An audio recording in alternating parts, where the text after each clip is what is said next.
The year 1952 was one of relentless optimism, a time when the world, still dusting off the ashes of a global conflict, looked to its blank spaces on the map with a renewed hunger for discovery. At the heart of this ambition was Dr. Alistair Finch, a British ethnobotanist whose charisma was matched only by his formidable intellect. In his cramped office at the Royal Geographical Society, surrounded by towering shelves of leather-bound books and the faint sweet scent of pipe tobacco, he was more at home than anywhere else.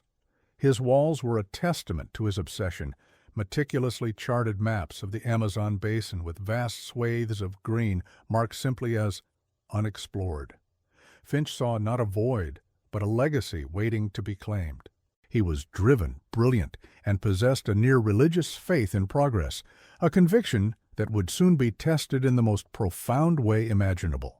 Serving as the expedition's pragmatic anchor was Elena Rosales, a gifted botanist and navigator whose quiet competence was the perfect foil to Finch's grandiloquent vision. While Alistair dreamed of headlines and academic renown, Elena was grounded in the tangible reality of their undertaking. She understood the jungle not as a concept to be conquered, but as a living, breathing entity demanding respect. Her hands, often stained with soil and plant matter, were a map of her experience.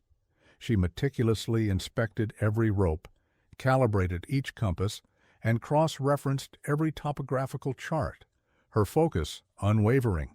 Her relationship with Finch was one of mutual professional admiration, though a current of caution ran through her deference. She was the one who saw the shadows lurking beneath the canopy that Alistair's bright ambition often overlooked. Their forward base was a modest clearing carved from the edge of the Rio Negro's formidable expanse, a tiny island of human order against an overwhelming tide of chaotic nature. The air was a thick, humid blanket, heavy with the scent of damp earth and blooming orchids. The daily routine was a rhythm of disciplined preparation, checking supplies, waterproofing equipment, and studying maps under the dim glow of a kerosene lamp. At night, the jungle came alive with a deafening symphony of unseen life, the chittering of insects, the guttural calls of howler monkeys, and the whisper of leaves in the perpetual twilight. It was a world that felt ancient and utterly indifferent to the small party of humans planning to chart its secrets, a place where normality was a fragile illusion maintained by canvas tents and the crackle of a shortwave radio. In the final days before their departure into the deep interior, a palpable energy coursed through the small team. Spirits were high, fueled by Finch's infectious enthusiasm and the shared sense of embarking on a historic journey. They were a tight-knit group, each member an expert in their field, their faces etched with the determination of true pioneers. They posed for a final photograph, their gear laid out before them, heavy canvas rucksacks, robust but rudimentary scientific instruments, and machetes that gleamed in the equatorial sun. This moment, captured on a single frame of 16mm film, would become an iconic and haunting image of their final days, a portrait of hope and confidence on the precipice of an immense and unforgiving unknown, completely unaware of the fate that awaited them in the labyrinth of green. Their last contact with the outside world was a crackling, intermittent broadcast over the shortwave radio, a voice cutting through a sea of static. It was Finch, his tone brimming with the thrill of discovery. "Making excellent progress," he announced, his voice echoing across thousands of miles. "Tributary is richer than we could have ever imagined. Elena has already identified 3 new species of orchid. The river is pulling us deeper. All is well." The operator in Manaus scribbled the message in his logbook, a routine entry among dozens that day. He signed off with a standard Godspeed, having no way of knowing he was the last person to ever hear from the Finch expedition. The message was a beacon of success, a final triumphant note before an abrupt and total silence descended. As the sun bled across the horizon that evening, casting long, distorted shadows from the colossal trees, the team loaded their canoes. The river before them was a dark, glassy serpent, winding its way into a heart of darkness from which there was no visible exit. The oppressive humidity did not break with the coming of night. Instead, it seemed to intensify, wrapping around them as they pushed off from the shore. The sounds of the base camp faded behind them, replaced by the rhythmic dip of their paddles and the ever-present watchful hum of the Amazon. They were severing their last tie to the known world, paddling with purpose and resolve into a mystery that would swallow them whole, leaving behind nothing but a lingering question that would haunt generations to come. Days bled into a week, and the Amazon's initial welcome had soured. The vibrant chorus of the jungle, once a source of wonder, now felt like a constant oppressive hum that frayed the nerves.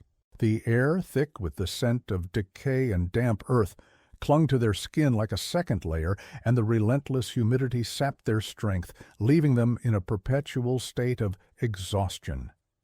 Alistair Finch's grand pronouncements about manifest destiny and scientific conquest began to sound hollow against the sheer indifferent scale of their surroundings. The river, their guide, had become a murky, unpredictable artery, and the team's initial optimism was slowly being eroded by the monotonous, grueling reality of their progress, paddle stroke by weary paddle stroke, into an endless, suffocating green. It was Elena who first felt the change, a subtle but deeply unsettling shift in the natural rhythm of the world. The howler monkeys had fallen silent, and the vibrant macaws that usually painted the sky had vanished. An unnatural stillness descended, a vacuum of sound that was more alarming than the jungle's usual cacophony. She noted the river's current, faster and heavier than it should be, its surface littered with an unusual amount of debris from upstream. When she voiced her concerns to Alistair, he was distracted, utterly captivated by a specimen of fern he believed was a prehistoric holdover. He dismissed her worries as simple fatigue, his eyes gleaming with the thrill of discovery, blind to the encroaching shadow that his pragmatic navigator could feel in her very bones. The sky did not darken with the familiar bruised purple of a tropical storm. Instead, it curdled into a sickly, ochreous yellow. The light filtering through the dense canopy became strange and ethereal, casting the jungle in an unnatural, alien glow that made everything seem unreal. The air grew heavy and electric, the pressure dropping so suddenly it made their ears pop and their heads ache. Every leaf on every tree hung perfectly still, as if the world itself was holding its breath in anticipations of some terrible violence. The team exchanged uneasy glances, their scientific training offering no explanation for the profound wrongness of the atmosphere. It felt less like a weather event and more like a celestial judgment about to be passed upon them. Then the rain began. It was not a downpour, it was a vertical flood, a solid liquid wall that slammed down with the force of a physical blow. The sound was not the patter of drops, but a deafening, continuous roar that obliterated all other senses, isolating each member of the team in a cocoon of terrifying noise. Within seconds, their makeshift camp was a churning swamp, the ground beneath their feet dissolving into a treacherous slurry of mud. Visibility dropped to mere feet, the world reduced to a maelstrom of gray water and lashing vegetation. This was not the life-giving rain of the tropics, it was a force of pure annihilation, a relentless assault from a sky that had opened to drown the world. Alistair's voice, usually a commanding baritone, was a desperate, shredded shout against the deluge. He bellowed orders that were instantly swallowed by the storm, pointing frantically toward the scientific equipment. His obsession with the expedition's legacy was so ingrained that even in the face of this cataclysm, his first instinct was to save the data, the samples, the proof of their achievement. He struggled to secure a crate of specimens, his face a mask of furious determination, refusing to accept that the forces of nature could so easily dismantle his meticulously planned conquest. In that moment, he was not a leader protecting his people, but a king desperately trying to save his crown as his kingdom was swept away by the tide. The river, their lifeline, became their enemy. It swelled with terrifying speed, its placid surface transforming into a brown, churning beast. The water rose, not in inches, but in feet, devouring the banks and surging into the forest with an unstoppable hunger. Entire trees, their roots torn from the earth, were tossed about in the current like matchsticks. The team watched in horror as their two canoes, their only path back to civilization, were ripped from their moorings by a powerful surge. The vessel spun wildly for a moment before being smashed against a submerged log and swallowed by the torrent, vanishing into the violent, muddy water. They were stranded, their connection to the outside world severed in one brutal, definitive moment. While Alistair fought to save his science, Elena moved with a cold, clear-eyed purpose. Her mind, a map of contingencies, had already discarded the mission's objectives and was focused solely on survival.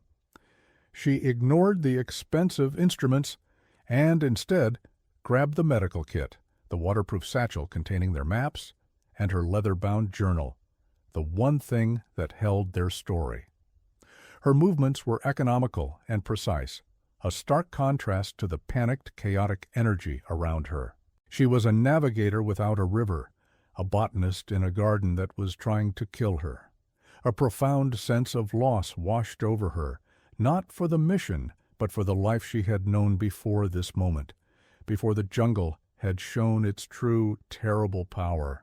The raw fury of the flood was made terrifyingly real when a sudden, powerful wave of water, thick with mud and debris, crashed through the remnants of their camp. It caught Thomas, their young geologist, sweeping him off his feet and pulling him into the current.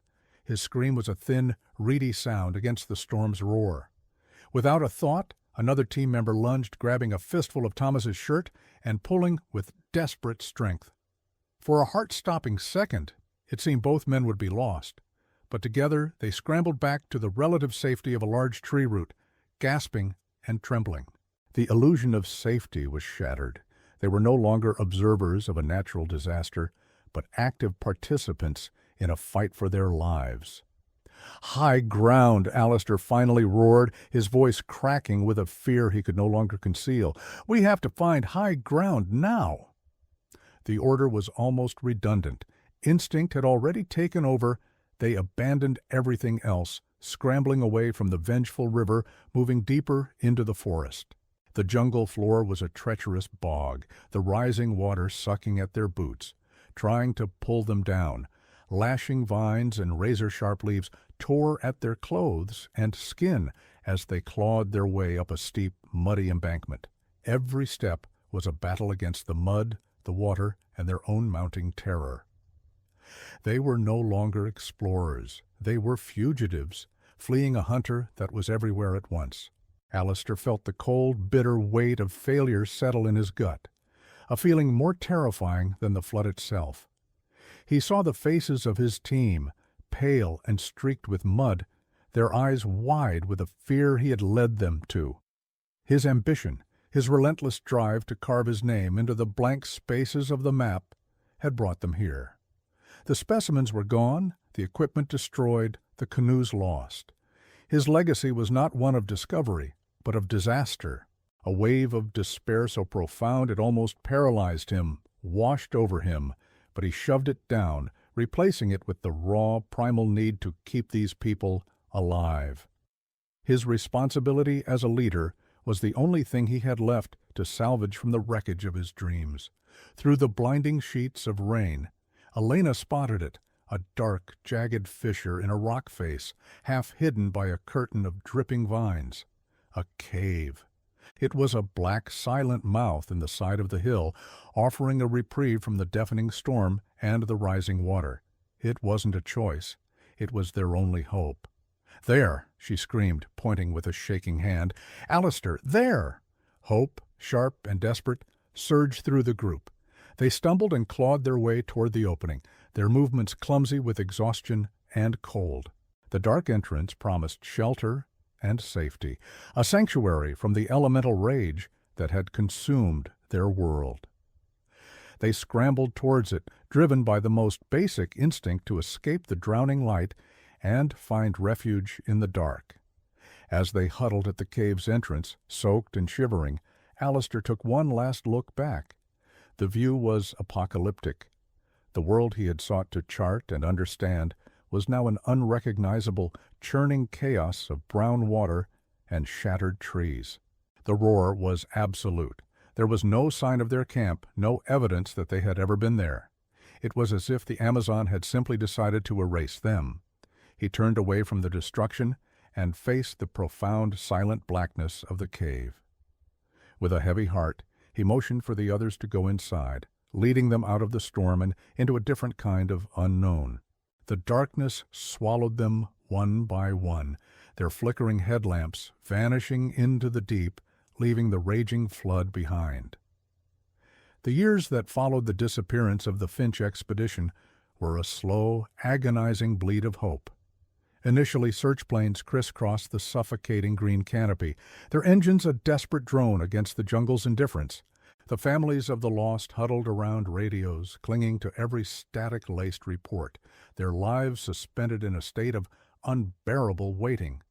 But the Amazon offered no clues, no wreckage, no sign of life or death. After months of fruitless effort, the official search was abandoned. The news descended like a final crushing weight upon the families, replacing the sharp anxiety of the unknown with the dull, permanent ache of a wound that could never be closed, leaving them stranded in a limbo of grief without the finality of a grave. A decade later, the world had moved on, but for Alistair Finch's son, William, time had frozen in 1952. Now a young man, he lived in a house that had become a shrine to a ghost.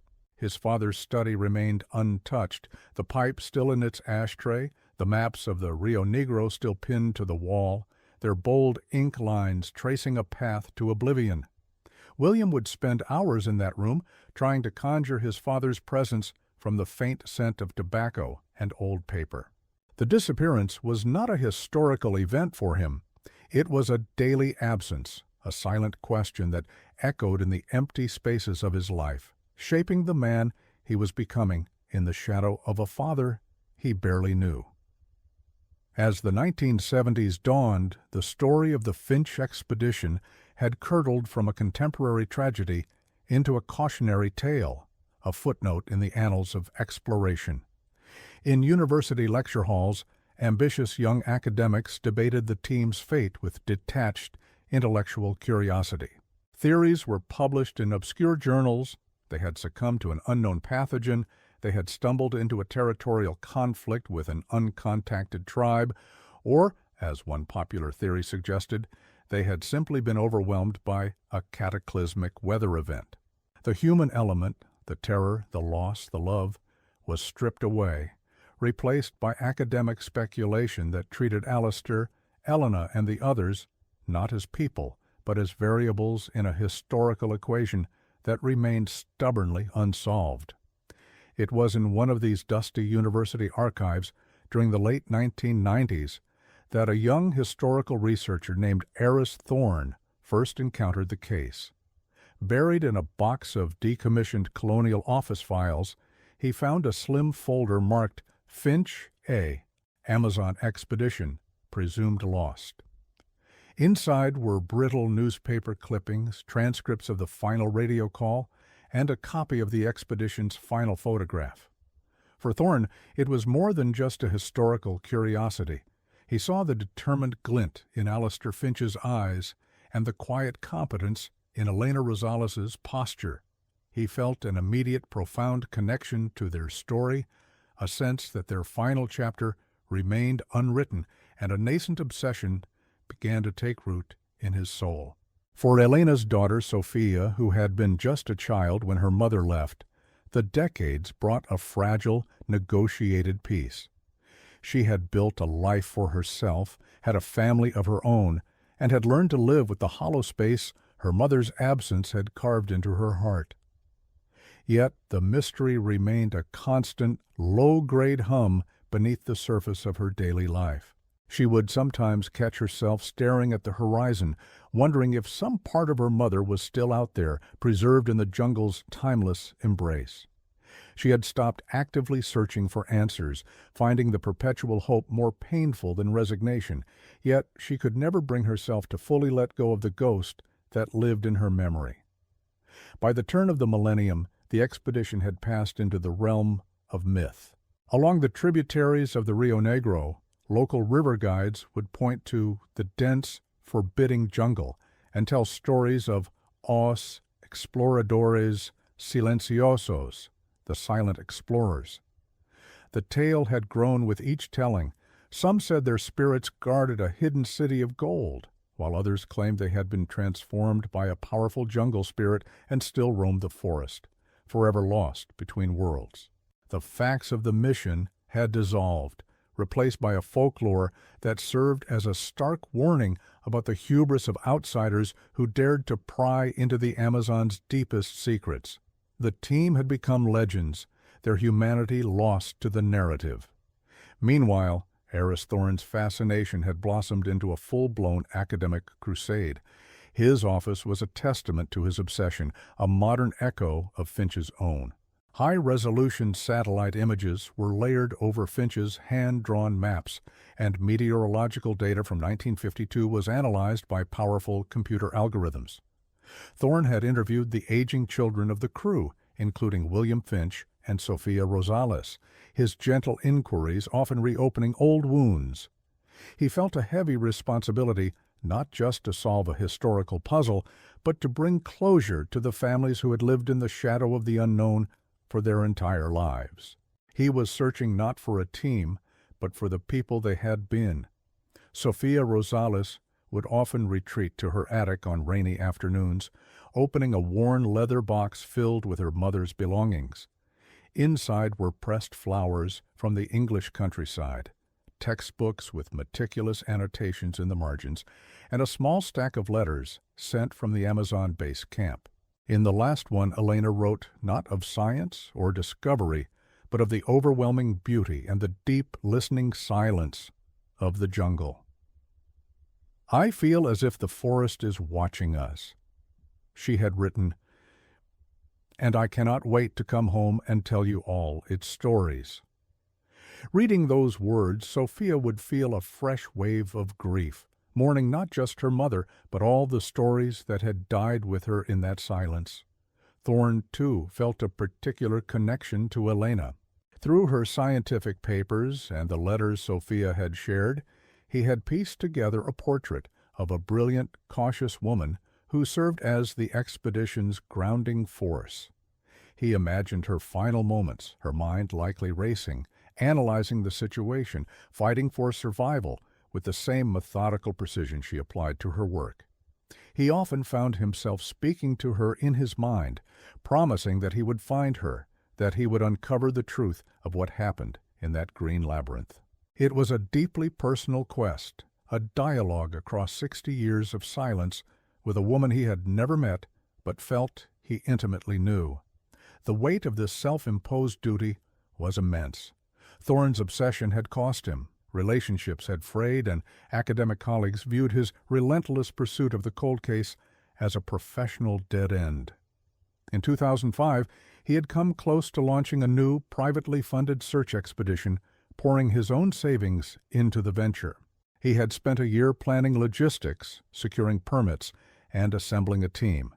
But at the final hour, a key investor backed out, citing the insurmountable risks and the infinitesimal chance of success. The collapse of the project left Thorne devastated, staring at his maps and feeling the crushing despair of failure, another dead end in a trail that had gone cold 6 decades ago. But perseverance was etched into Thorne's character. He refused to let the mystery lie buried. He spent the next few years writing articles, giving lectures, and keeping the story of the Finch expedition alive in the public consciousness, convinced that a technological breakthrough was his only remaining hope. He knew that conventional search methods were useless against the Amazon's vastness. The answer, if it existed, was hidden somewhere no one had ever thought to look or been able to see. He held on to a sliver of hope that science, the very thing that had driven Finch into the jungle, would eventually provide the key to finding what he had lost. That breakthrough arrived in the form of a new technology, light detection and ranging, or LiDAR. For the first time, it was possible to digitally strip away the dense jungle canopy and map the earth beneath with astonishing precision. A geological survey company, intrigued by Thorne's research and the potential for historical discovery, agreed to run a scan of the expedition's last known area of operation. Thorne waited for weeks as the data was processed, his heart pounding with a mixture of hope and terror. This was his final chance. If LiDAR revealed nothing, he would have to finally accept that the jungle had won, that its secrets would remain its own forever. Then the email arrived. Attached was a 3D topographical map, a ghostly digital rendering of the forest floor. And there, nestled in the side of a remote, unassuming ridge, a place completely obscured from the air and inaccessible by the river, was a distinct anomaly.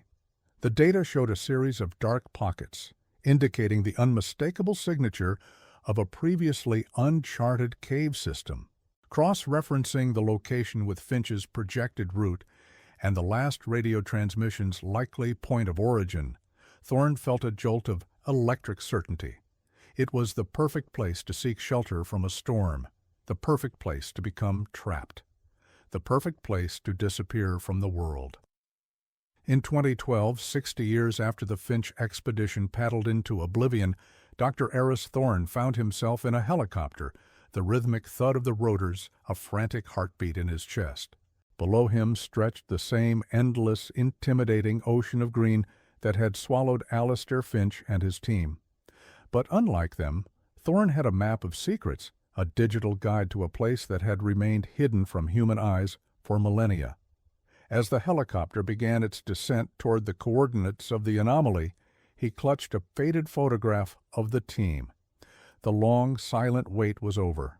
He was no longer just searching for a lost expedition.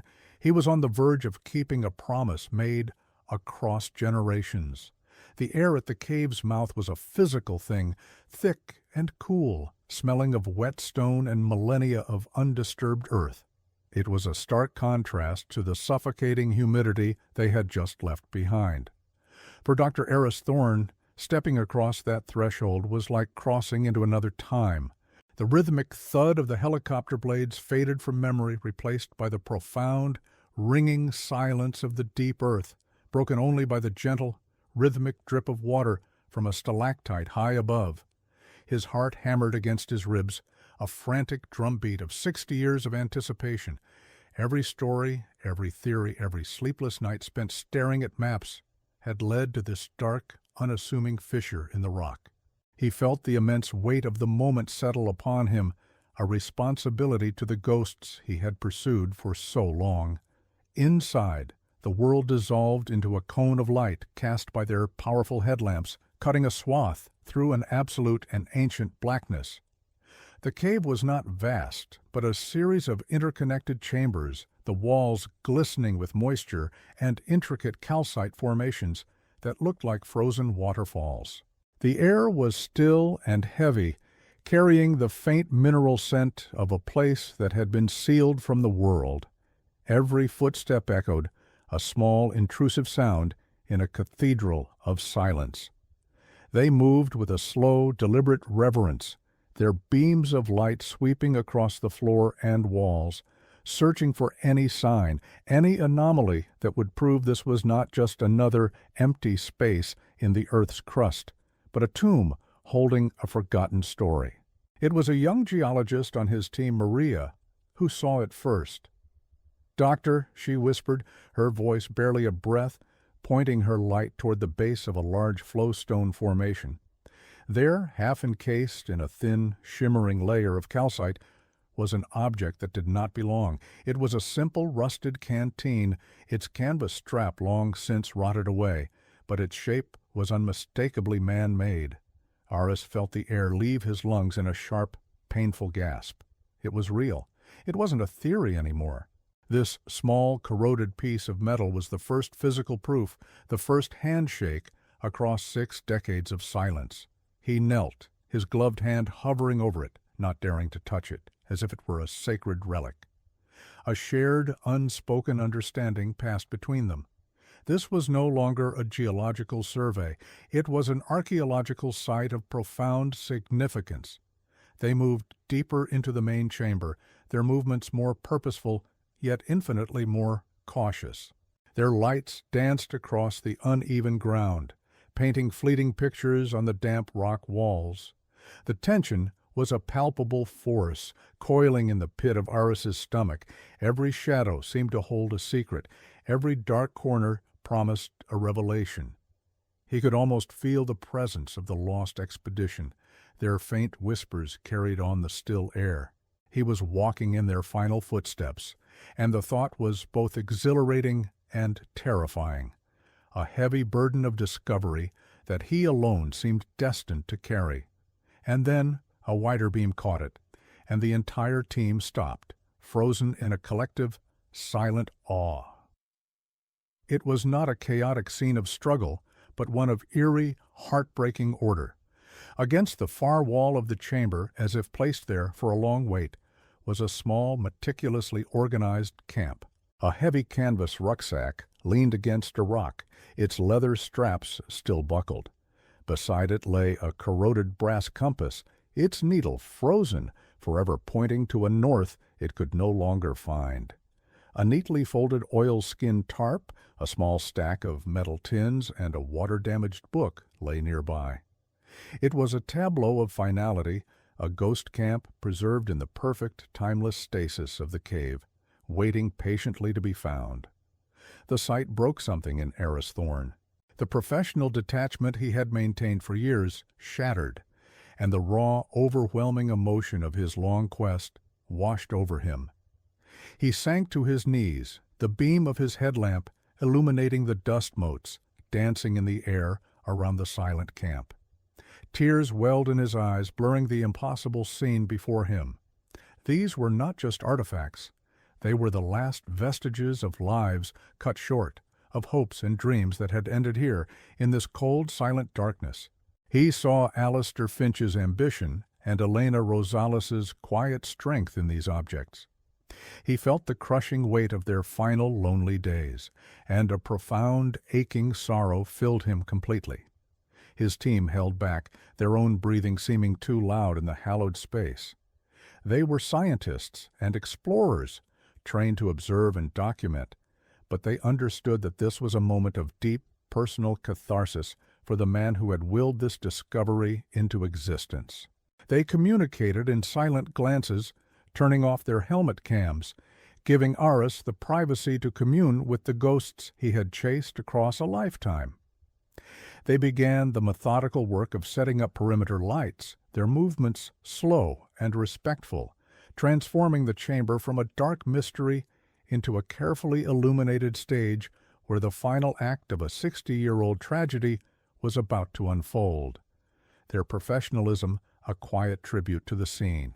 After a long moment, Aris rose and approached the rucksack, his movements stiff and deliberate. It felt like the most significant journey of his life, those few steps across the cave floor. The heavy canvas was stiff with age and moisture, but remarkably intact.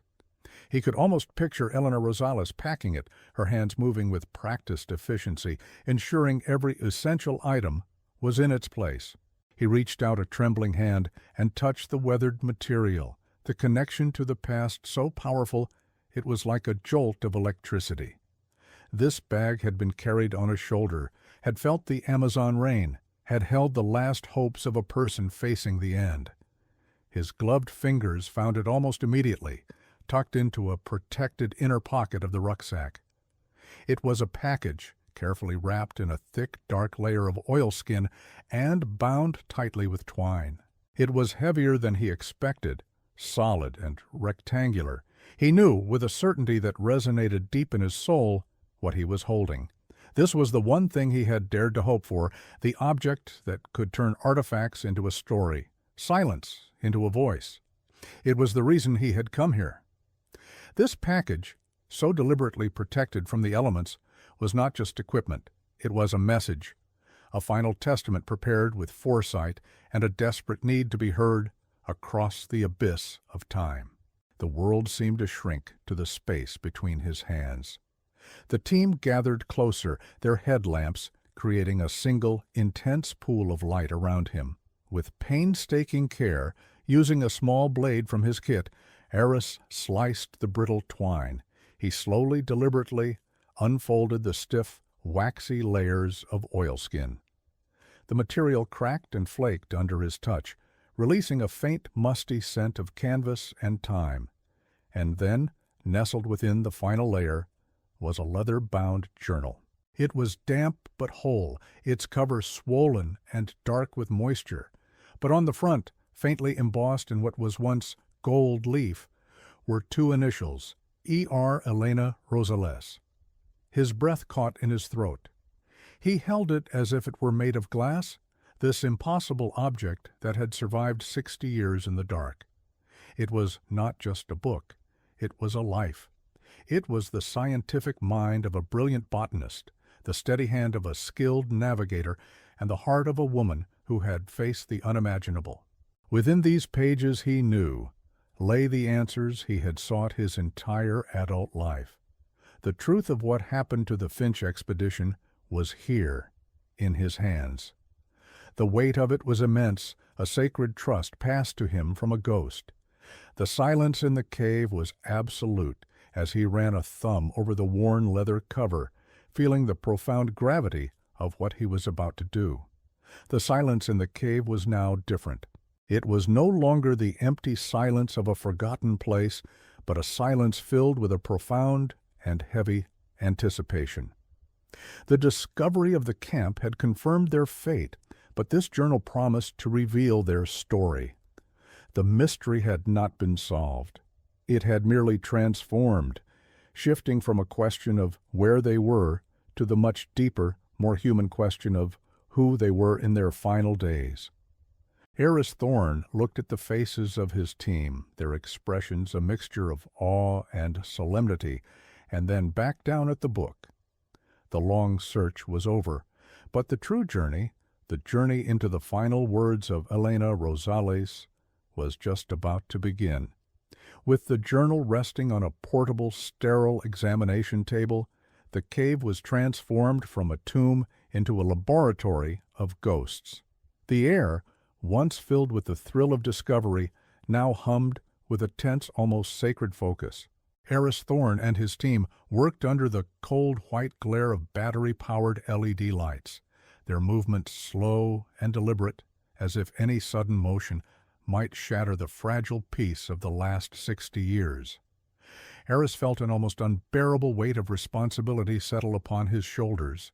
He was not merely a historian anymore.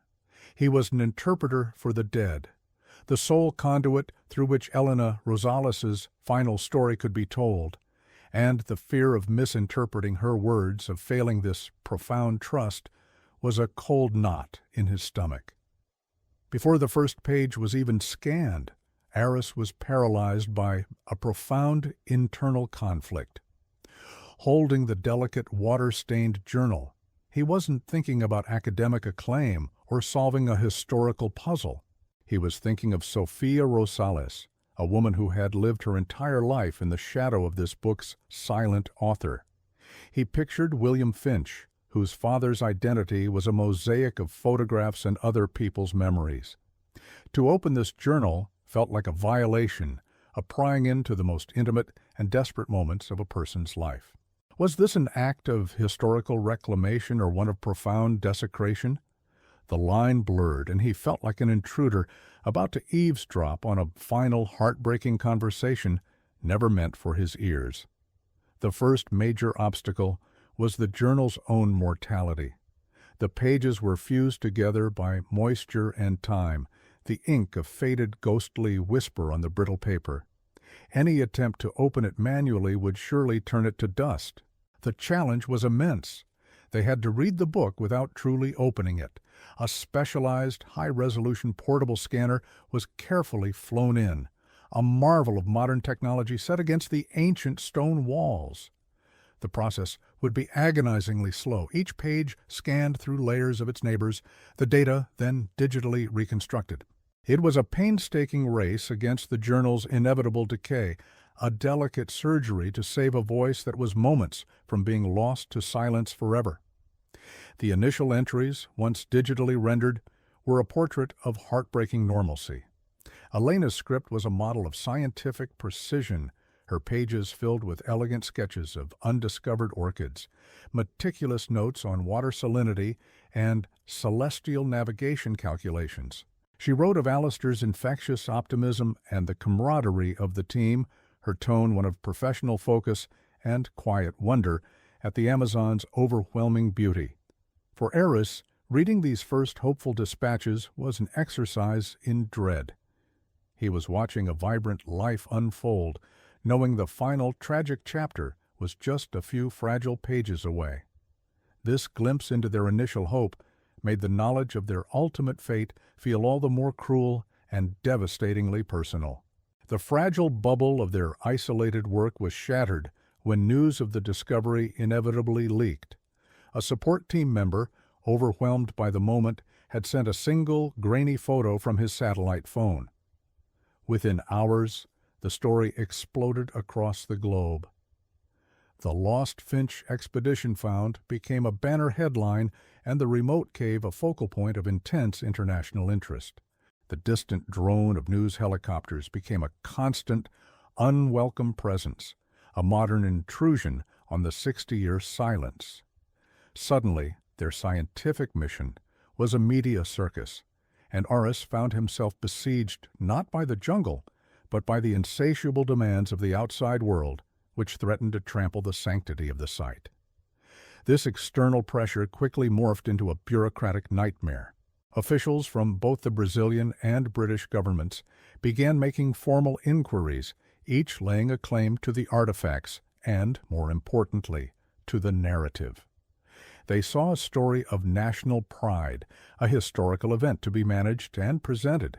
Aris found himself in heated satellite phone calls, arguing passionately for the integrity of the investigation against diplomats who wanted to airlift everything out immediately.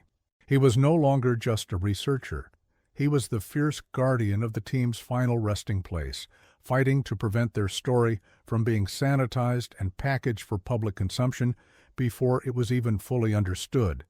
His quest for truth was now a battle against political expediency. As the digital reconstruction continued, the journal's tone took a sharp, dark turn.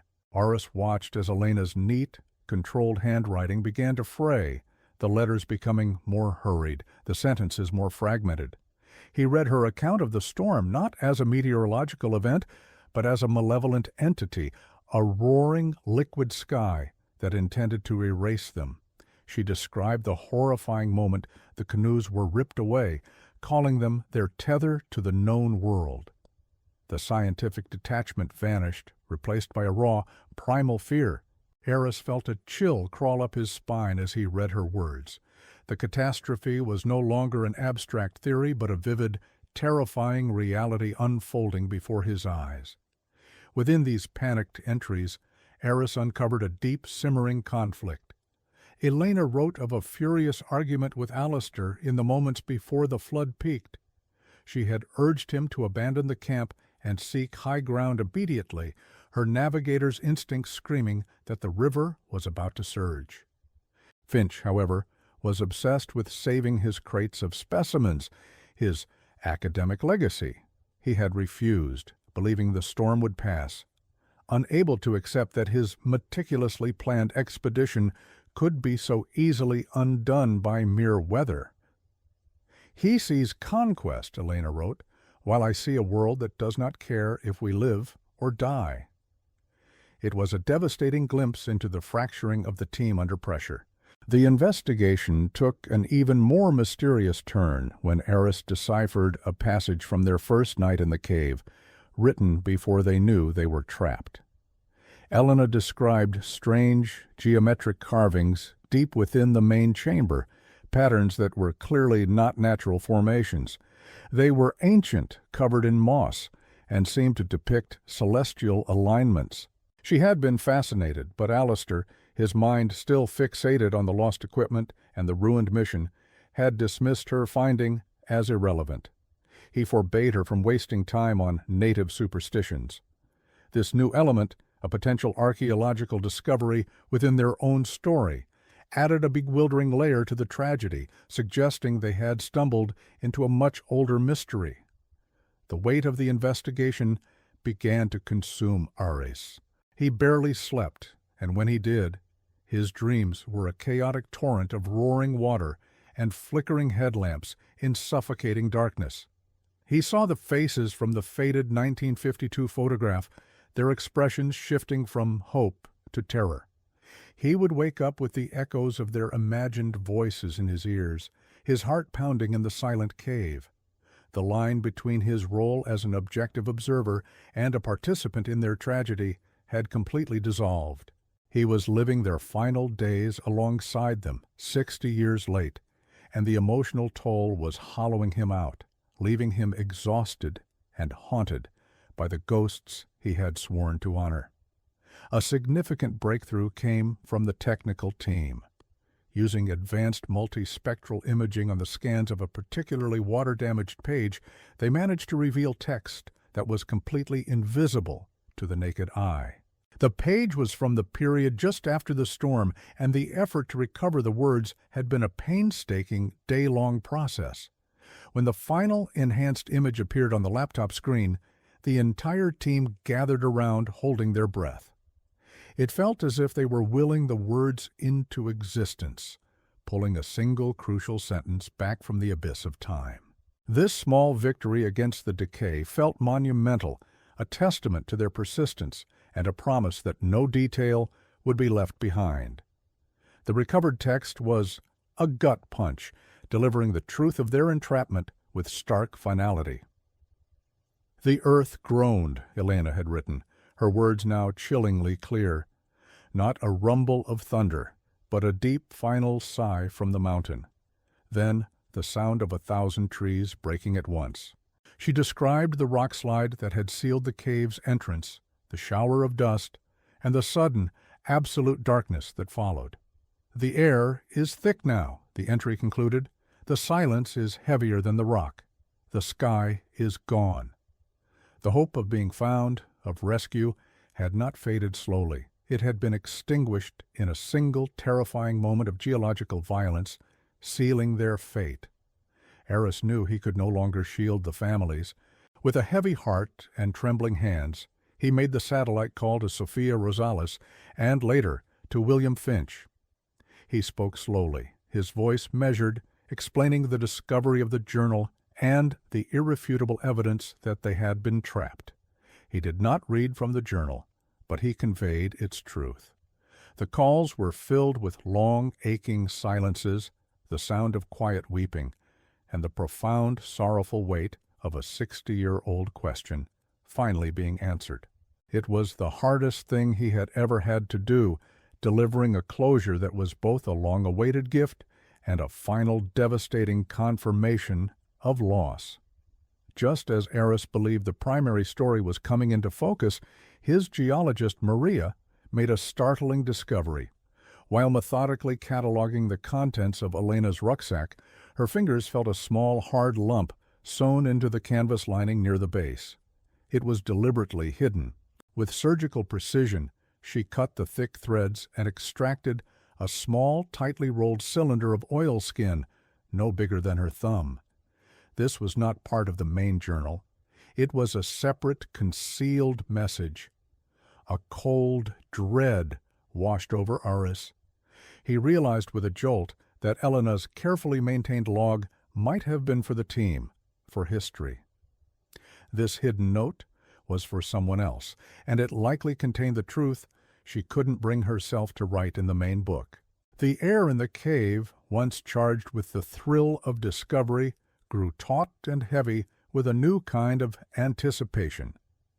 The small, oilskin-wrapped cylinder felt impossibly dense in Ares Thorne's hand, a concentrated secret that had waited 60 years to be told.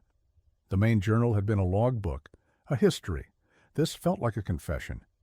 His team gathered around him, their headlamps creating a single intense circle of light, their breathing seeming to stop in unison. With fingers that felt clumsy and numb, Aris carefully unrolled the brittle, waxy canvas. Inside was a single, tightly folded piece of paper, covered in Elena Rosales' handwriting, but it was different, a frantic, compressed script that spoke of immense pressure and a desperate need to record a truth too terrible for the main record. His voice was a dry whisper as he began to read her words aloud, each one falling like a stone into the profound silence. "If you are reading this," the note began, "then the official journal has failed to tell the whole truth. It was an act of mercy. The rock slide was not an act of God." A collective sharp intake of breath came from his team. Aris's heart hammered against his ribs as he continued. Alistair, he broke. The failure, the loss of his legacy, it hollowed him out. He became obsessed with the carvings on the wall, convinced they were a map left by an older, wiser people, a path not to an exit, but to a heart of creation deep within the mountain. He saw redemption in the darkness. The cramped, faded words painted a terrifying picture of their final days. Alistair Finch, the charismatic leader, had devolved into a feverish tyrant. He had confiscated the last of their meager rations, promising a feast of discovery if they would only follow him into the untested, labyrinthine passages beyond the main chamber. He saw their entrapment, not as a prison, but as a crucible, a divine test that would grant him a discovery far greater than any new species of orchid. Eleanor wrote of the hollow fire in his eyes, the terrifying conviction of a man who had traded reason for a messianic delusion, who was willing to sacrifice his team on the altar of his shattered pride. The climax of the note was a single, devastating paragraph that Aris struggled to voice. Elena and the two other survivors, weak from hunger and despair, had confronted Alistair at the mouth of a deep, unstable fissure he was determined to explore. He had refused to listen to their pleas, threatening them, and so they made an impossible choice. While he was just inside the passage, they had used a heavy geologist's pick to dislodge a precariously balanced slab of rock above the entrance. It was not a roar, Elena wrote, her words a testament to their final horror. It was a quiet, final thud. We did not murder him. We entombed a ghost. We chose survival, even if only for a few more days. The final word hung in the air, an echo in the vast, silent chamber. Aris lowered the note, his hand shaking uncontrollably. The entire team was frozen, their faces etched with shock and a dawning, terrible understanding.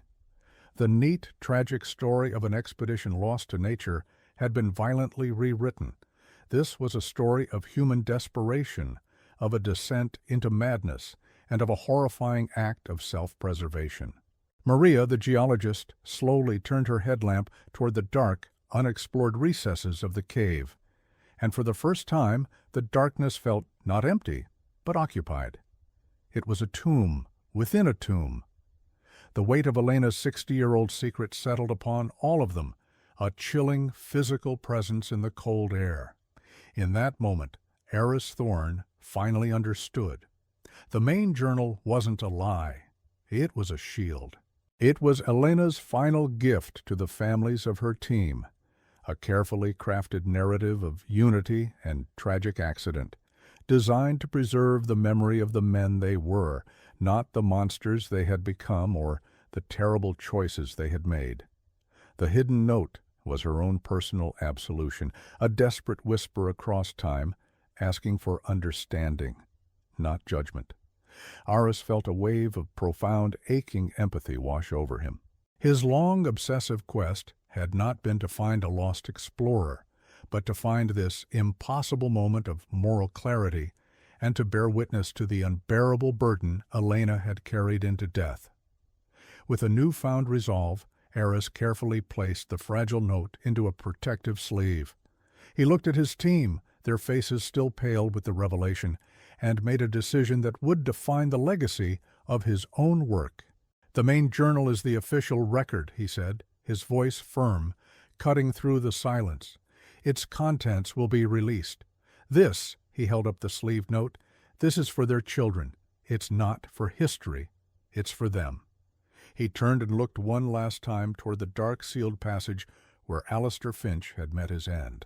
The great mystery of the Finch expedition was solved, but the triumphant climax he had always imagined was replaced by the solemn, heartbreaking weight of a deeply human truth. I held a 60-year-old confession in my hands, a testament to a choice no one should ever have to make, a secret sealed in darkness. Elena's final act wasn't just to survive, but to protect the memory of those she was trapped with, even the man she had to entomb. She chose to preserve a noble lie over a monstrous truth. How do you judge an act of survival that looks so much like murder? What would you have done, trapped in that suffocating darkness with hope bleeding away? It's a weight too heavy to carry alone. Tell me, where are you listening to this story from? I need to know I'm not alone in hearing this ghost's final, desperate whisper. The meeting took place in a sterile London office, the gray, drizzling rain outside a fitting backdrop for the somber task ahead. Sophia Rosales and William Finch, now in their late 60s, sat opposite Eris, their faces etched with a lifetime of unanswered questions. He presented them with 2 sealed envelopes. In the first, he explained, was the official story from the main journal, a tale of unity and tragedy, the version the world would know. In the second was the hidden note, the full, devastating truth of their parents' final days. He gave them the choice, telling them that some truths bring closure, while others only bring a different kind of pain. The silence in the room was immense, a 60-year-old breath being held. Ultimately, they chose to know. They read the note together, the single sheet of paper trembling in William's hand.